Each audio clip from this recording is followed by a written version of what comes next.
Hey, this is JJ Virgin. Thanks so much for joining me. This is Ask the Health Expert. In each episode, I put the power of health in your hands and share ways to get healthy, lose weight, heal your gut, detox, and lots more, so you can look and feel better fast. If you'd rather watch the video, hey, I did put on my makeup and do my hair, so check it out on my YouTube channel.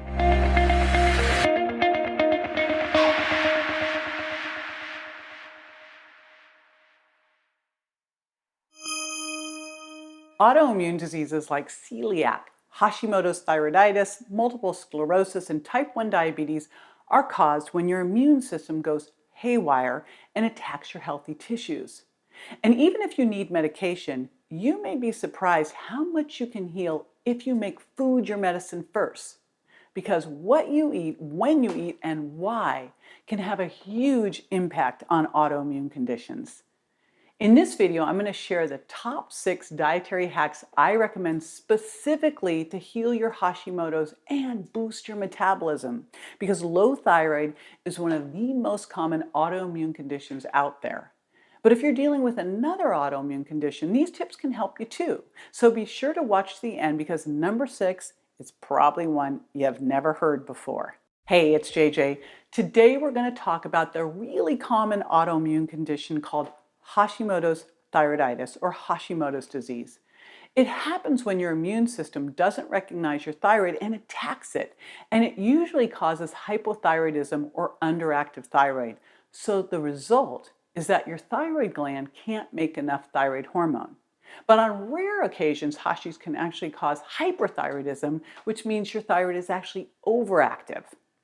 In the United States, Hashimoto's affects about 5 people out of 100, and it's most common among middle-aged women, but really anyone can develop it. And there are specific blood tests to help diagnose it, so if you suspect you have it, be sure to see a functional medicine doctor to get those tests. Okay, so you probably know your thyroid is a butterfly-shaped gland located at the base of your neck, just below your Adam's apple. It produces hormones that help regulate a lot of functions in your body, and mainly your metabolism. So if you're hypothyroid, your thyroid can't keep your metabolism revved to where it needs to be. Then you're not turning your food into energy very well, and your body's functions slow down.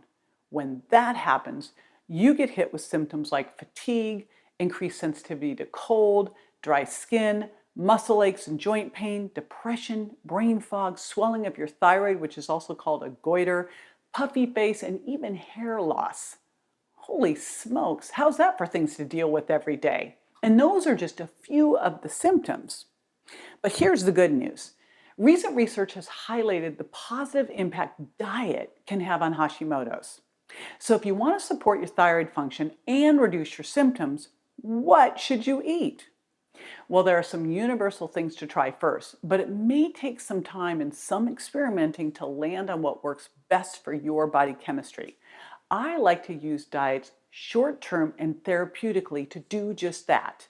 You see, what you're going to do when you do a diet is you're going to make sure that you journal while you do it and really pay attention to how you feel, so you can connect the dots between what you're eating and how you feel to see what's working. I've worked with thousands of other people with Hashimoto's, and I got to tell you, many of them, like me, have had a lot of success with healing swaps, the ones that I'm going to recommend. So if you've been eating a standard American diet with lots of refined grains, sugar, dairy, soy, and ultra-processed dirty foods, you're hammering your thyroid and your blood sugar. So you have to make some changes. And here's something that may surprise you. Being a vegan or a vegetarian doesn't necessarily mean you're doing much better. If you're a plant-based eater, you may be inadvertently making matters worse, because those diets can be sometimes pretty carb heavy. And if you're overdoing the carbs, you can exacerbate those blood sugar issues. And some non-meat protein sources like legumes, eggs, dairy, grains, and soy can actually be reactive with Hashimoto's and also tough on your GI tract if you're trying to heal leaky gut. So if you're leaning on them for protein, you may have to test and pull them out of your diet for a while to see how you do. And if you're open to it, you may even want to consider reintroducing some clean animal protein. Emphasis is on clean, right? Also, one last thing for vegans. If you have Hashimoto's, you can be prone to nutrient deficiencies. So you have to be really careful and make sure you're supplementing, especially with vitamin B12. Now, you can take a supplement like Reignite Wellness B12 Boost. It's made with a high dose of 5,000 micrograms of methylcobalamin, which is the most natural activated form of B12. It's really well absorbed and has a high retention rate in the body. So tune into your needs there, super important. Okay, with that said, let's get into my 6 hacks for Hashis. Number 1, you'll pull the potentially inflammatory and reactive foods from your diet. I call them the high-fi foods, and that means gluten, dairy, and especially soy. Soy is linked with autoimmune thyroid disorders. And those 3 foods tend to be the most problematic for people with thyroid conditions. So removing them can be a big jump that can give a good reduction in your symptoms. Here's why. Reactive foods can trigger an inflammatory response in your GI tract, which can then lead to malabsorption of nutrients and leaky gut. So they just fire up your immune system, and then it keeps attacking your thyroid. So if you're having symptoms like acid reflux, bloating, joint pain, anxiety, or brain fog, those symptoms may be your body trying to tell you that you're reacting to these high-fi foods. You just may not have connected the dots because sometimes the reactions can take a couple hours or even a few days to manifest. When I wrote The Virgin Diet, I wrote it for this very reason, that we have to pull these foods out, give our body time to heal and recover, because then when you come back and test them, you can really start to see what those foods are doing for you and whether they work for you or not. All right, number 2. You want to address any blood sugar imbalances by lowering your sugar impact. Because if you have Hashimoto's, you may also have adrenal fatigue from blood sugar imbalances. So that means limiting sugar and some of the high sugar impact carbs. So this would be things like fruit juices, fruit juice concentrates, the ultra processed foods, all the white flour, crackers, cookies, breads, etc. Number 3, increase your intake of protein, good fats, and fiber. I call this the trifecta. And the reason I put these things together, the protein, the fat, and the fiber, is because it's going to help you have amazing blood sugar balance and satiety. And you gotta have those if you're gonna follow a program. Now, clean protein, healthy fats, and fiber are also big in the Mediterranean diet. And a recent study suggested that eating similar to the Mediterranean diet may help protect your thyroid too. Plus, it's delicious. Number 4, you'll add nutrient-dense foods that can help benefit your thyroid. Like fermented foods is one, and that's one I've been really working on getting a little bit in every day. I've been focusing on things like almond yogurt. I haven't progressed to kimchi or sauerkraut yet, I admit it. Hopefully you will. I see it as an advanced move. But fermented foods can help get you, along with probiotics, can help really get good bacteria in your gut microbiome. And then eating in some different prebiotic foods, and that would be things like chicory or inulin or onions that provide fertilizer, food for the good bacteria in your gut. Of course, fiber is another key one in here because fiber is super important for feeding the good bacteria in the gut and also helping to detoxify the body. Now let's talk about cruciferous vegetables because people believe they're bad for the thyroid function because of goitrogens. But you know what? That's not true for most people. Plus, the fiber in them helps detoxify that.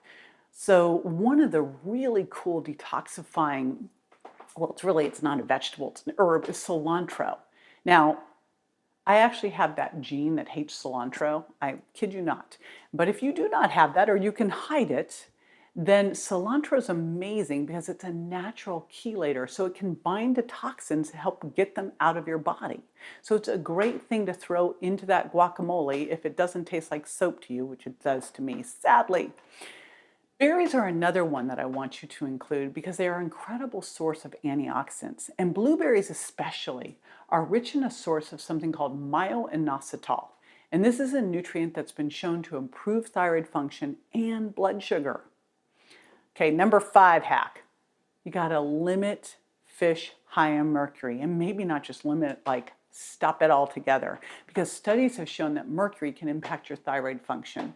So even though those fats in the fish are good for you, you don't want to make a good thing bad by increasing your toxic burden by eating fish that are high in mercury. So some of the ones that you'll want to avoid are things like swordfish, Chilean sea bass, tuna, and stick with fish like salmon and halibut.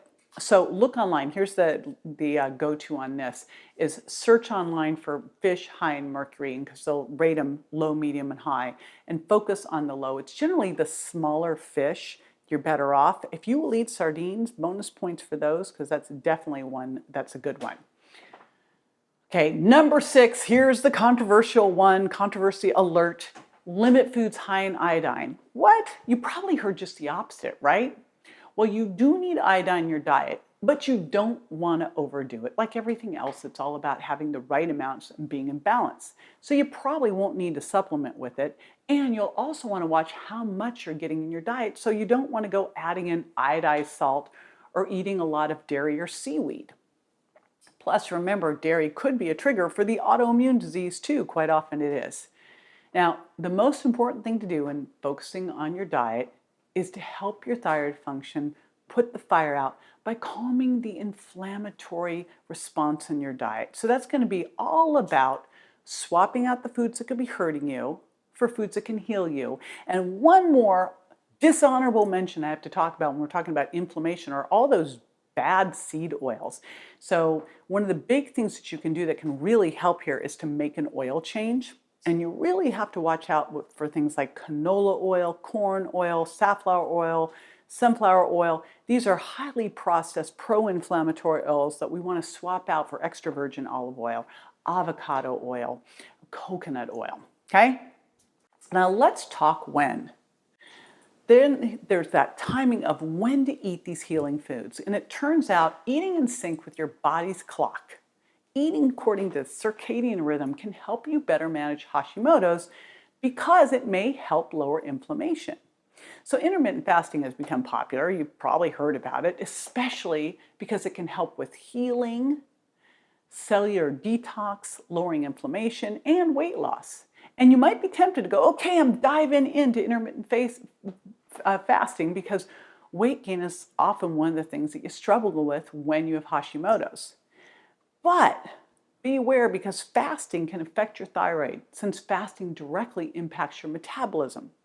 Basically, your thyroid hormones drop when you're fasting. So if you have thyroid issues, you got to be cautious about intermittent fasting. But there's also some amazing benefits, so it's probably worth giving a try, but I want you to kind of slowly tread into it. So here's how you're going to do it. First, you want to just lock in a 12-hour overnight fast. And we should be doing this anyway. Like, I don't even count this as intermittent fasting. That means stop eating 3 to 4 hours before bed and eat breakfast, an hour or so after you wake up. There, easy peasy. That's nailed the 12-hour fast. The next thing that I want you to do is go from, 3 meals and snacks just to 3 meals. That is super duper important. Get rid of like eating and snacking all day long. That's important. And then you can see how you feel if you want to shorten that window to 14 hours or 16 hours. But you may find just kicking out the snacks, because you're eating by the plate of protein, fat, and fiber, right, that we talked about, that satiety and blood sugar trifecta, and getting that 12 to 14 hour fast will do what you need. Because it is really important. We do not want to get your thyroid to start to think you're into starvation mode, and then you impact your thyroid hormones and put you at a risk for gaining more weight. So be careful here, tread cautiously, and pay attention. Again, connect the dots between how you're feeling and what and when you're eating. Now, when you do eat breakfast, right, I want to make sure that you do it by the plate, right? So that's protein, fat, and fiber. And for me, that's always a nutrient-dense loaded smoothie, because I know that I can put in my all-in-one protein powder. I add some healthy fats with things like freshly ground flax, almond or coconut or flax milk, maybe a little avocado, a little bit of a slightly green banana or some berries. So it's really easy to make sure I get the protein, fat, and fiber without adding a bunch of sugar in, right? And right out of the gate, that means that my blood sugar is balanced and I've got great satiety, and that's super important for helping you with Hashimoto's, and I also don't have any of the high-fi foods in there.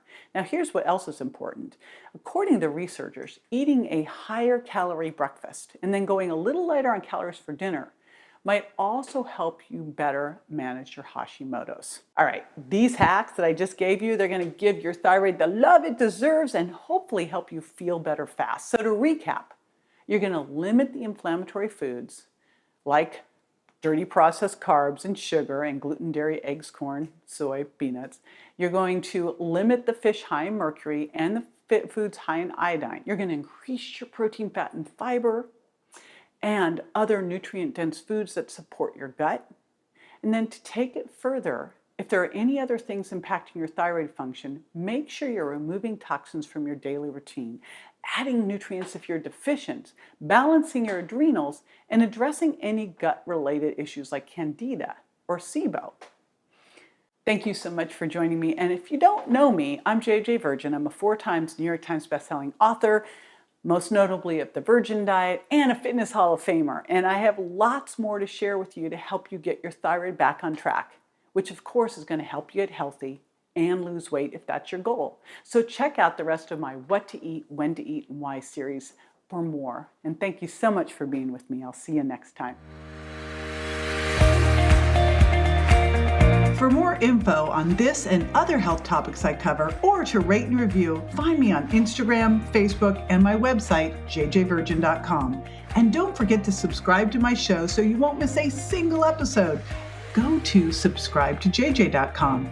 Thanks again for being with me this week.